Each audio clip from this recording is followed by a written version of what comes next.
नमस्कार, मैं योगेश राणा। उत्तराखंड में कई विधानसभा की सीटें ऐसी है जहां पर कांग्रेस से आए नेताओं और बीजेपी के जो मूल कैडर के नेता है उनके बीच में धीरे धीरे राजनीतिक तनाव बढ़ रहा है।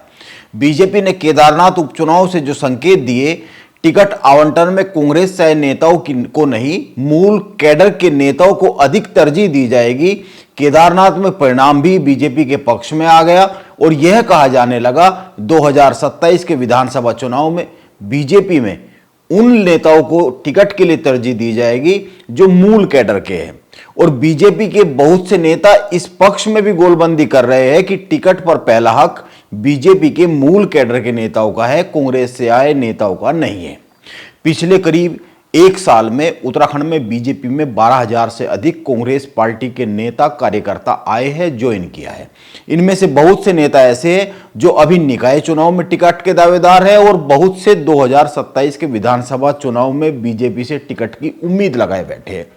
कई सारी विधानसभा सीटों पर कांग्रेस से आए नेताओं और बीजेपी के मूल कैडर के नेताओं के बीच में राजनीतिक तनाव बढ़ता हुआ साफ साफ दिख रहा है। उत्तराखंड में हम कुछ ऐसी ही सीटों पर बात करेंगे। इस श्रृंखला में आज टिहरी विधानसभा सीट की बात करते हैं। आने वाले दिनों में और भी कई विधानसभा की जो सीटें हैं उनको लेकर चर्चा करेंगे। ऐसा लगता है पुराने कांग्रेसी नेता रहे टिहरी से बीजेपी के विधायक किशोर उपाध्याय को चुनाव से 2 साल पहले ही अपने टिकट की चिंता सताने लगी है। और टिकट की चिंता सताने का जो मूल कारण है वो यही दिख रहा है, जो बीजेपी के मूल कैडर के नेता और जो कांग्रेस से आए नेता उनके बीच में जो राजनीतिक तनाव बन रहा है। यह चर्चा कि किशोर उपाध्याय को राजनीतिक चिंता सताने लगी है अपने टिकट की, अपने कैरियर की, यह चर्चा उस वक्त और अधिक बलवती हुई जब उन्होंने एक चिट्ठी लिखी। अभी हाल ही में किशोर उपाध्याय ने उत्तराखंड की विधानसभा अध्यक्ष रितु खंडूरी को एक पत्र लिखा है। इसमें उन्होंने मांग की है उत्तराखंड में 101 विधानसभाएं और 13 लोकसभा सीटें की जानी चाहिए। और किशोर उपाध्याय ने साथ में यह भी लिखा है विधानसभा अध्यक्ष रितु खंडूरी को यह पत्र भेजकर कि उत्तराखंड विधानसभा में इस संबंध में एक प्रस्ताव पास किया जाना चाहिए ताकि प्रदेश की विधानसभा से प्रस्ताव को पास कर केंद्र सरकार को भेजा जा सके, ताकि इस दिशा में एक कदम बढ़ाया जा सके। किशोर उपाध्याय का कहना है पर्वतीय जिलों में ज्यादा सीटें होनी चाहिए। अगर मैदानी जिलों में सीटें अधिक हो जाएगी तो राज्य की जो मौलिक अवधारणा है उत्तराखंड की वह खत्म हो जाएगी। किशोर उपाध्याय का यह भी कहना है कई राज्यों में कम जनसंख्या और कम क्षेत्रफल के आधार पर विधानसभा और लोकसभा की सीटें निर्धारित है। इसी फॉर्मूले को उत्तराखंड में लागू किया जाना चाहिए। किशोर उपाध्याय की इस मांग के बाद उत्तराखंड में इस पर बहस शुरू हो गई है। 2026 में विधानसभा सीटों का परिसीमन होना ही है। 2002 में परिसीमन आयोग का गठन होने से पहले उत्तराखंड में विधानसभा की 70 सीटें बनी। इनमें से 40 सीटें पर्वतीय हिस्सों में और 30 सीटें मैदानी हिस्सों में बनी। ये परिसीमन भौगोलिक आधार पर किया गया था। 2004 में राष्ट्रीय परिसीमन आयोग का गठन हुआ और 2007 में उत्तराखंड की विधानसभा सीटों पर एक बार फिर से परिसीमन हुआ विधानसभा सीटों का। इस बार परिसीमन का आधार जनसंख्या को रखा गया। मैदानी इलाकों की एक विधानसभा सीट के लिए 1 लाख तो पर्वतीय हिस्सों के लिए 85,000 की जनसंख्या का मानक रखा गया। इस परिसीमन के बाद उत्तराखंड के पर्वतीय हिस्सों की 6 सीटें कम हो गई और मैदानी हिस्सों में इतनी ही सीटें बढ़ गई, यानी पर्वतीय हिस्सों में सीटें घटकर 34 रह गई और मैदानी हिस्सों में सीटें बढ़कर 36 हो गई, यानी मैदानी हिस्सों में 2 सीटें अधिक हो गई पर्वतीय हिस्सों के मुकाबले। इस परिसीमन का आधार 2011 की जनसंख्या रखी गई। इसीलिए चिंता यह है अगर 2026 में जनसंख्या को आधार बनाकर परिसीमन उत्तराखंड में होता है तो मैदानी हिस्सों में इस बार इतनी सीटें अधिक हो जाएगी कि राज्य की सरकार मैदानी हिस्सों से ही तय होने लगेगी। राज्य की राजनीति मैदानी जिलों से ही तय होने लगेगी।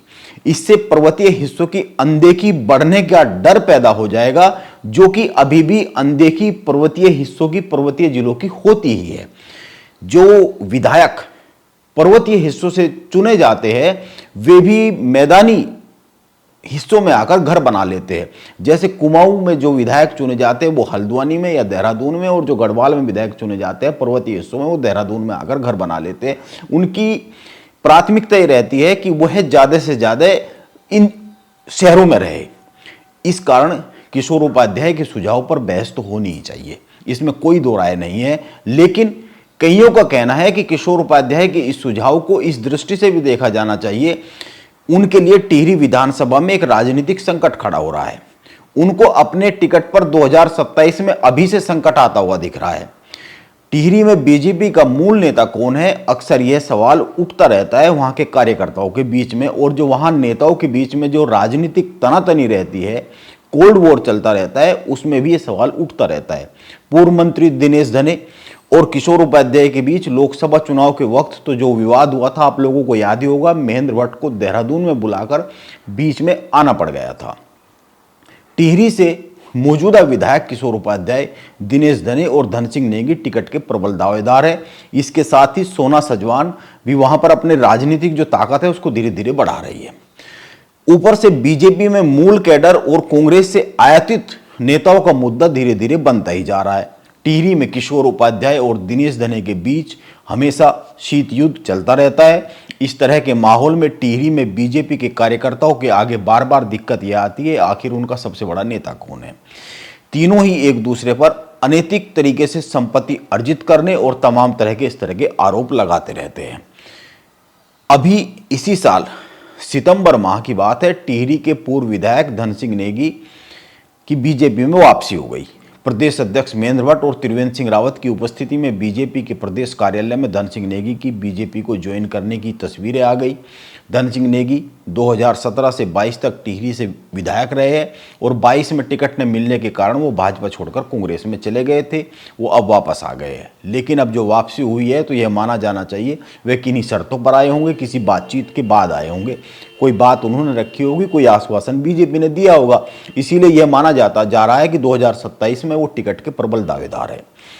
इसीलिए एक तो बीजेपी में जो कांग्रेस से आए लोगों को टिकट न देने का धीरे धीरे जो माहौल बन रहा है बीजेपी में, एक तो यह वजह, और दूसरा टिहरी में बीजेपी में बदल रहे जो राजनीतिक समीकरण है, किशोर उपाध्याय को ये परेशान कर सकते हैं, यह माना जा रहा है। इसीलिए माना जा रहा है कि वो विधानसभा सीटों को बढ़ाने की मांग पर जोर दे रहे हैं ताकि उनके लिए भी कोई एक सुरक्षित सीट बन सके। हालांकि यह मुद्दा केवल किशोर उपाध्याय का नहीं है, उत्तराखंड में सीटें बढ़ाने का, यह उत्तराखंड में बार बार चर्चा होती है, लेकिन चर्चा यह नहीं होती कि कितने सीटें बढ़ा दी जाए, चर्चा यह होती है कि पर्वतीय हिस्सों और मैदानी हिस्सों का संतुलन बना के रखा जाए। वैसे किशोर उपाध्याय बीच बीच में कोई ना कोई मुद्दा उठाते रहते हैं उत्तराखंड का, ताकि चर्चा में बने रहे। अब उनका यह चर्चा में बने रहना बीजेपी में उनको कितना प्रभावशाली बनाकर रखेगा, यह देखने वाली बात होगी। नमस्कार, मैं योगेश राणा।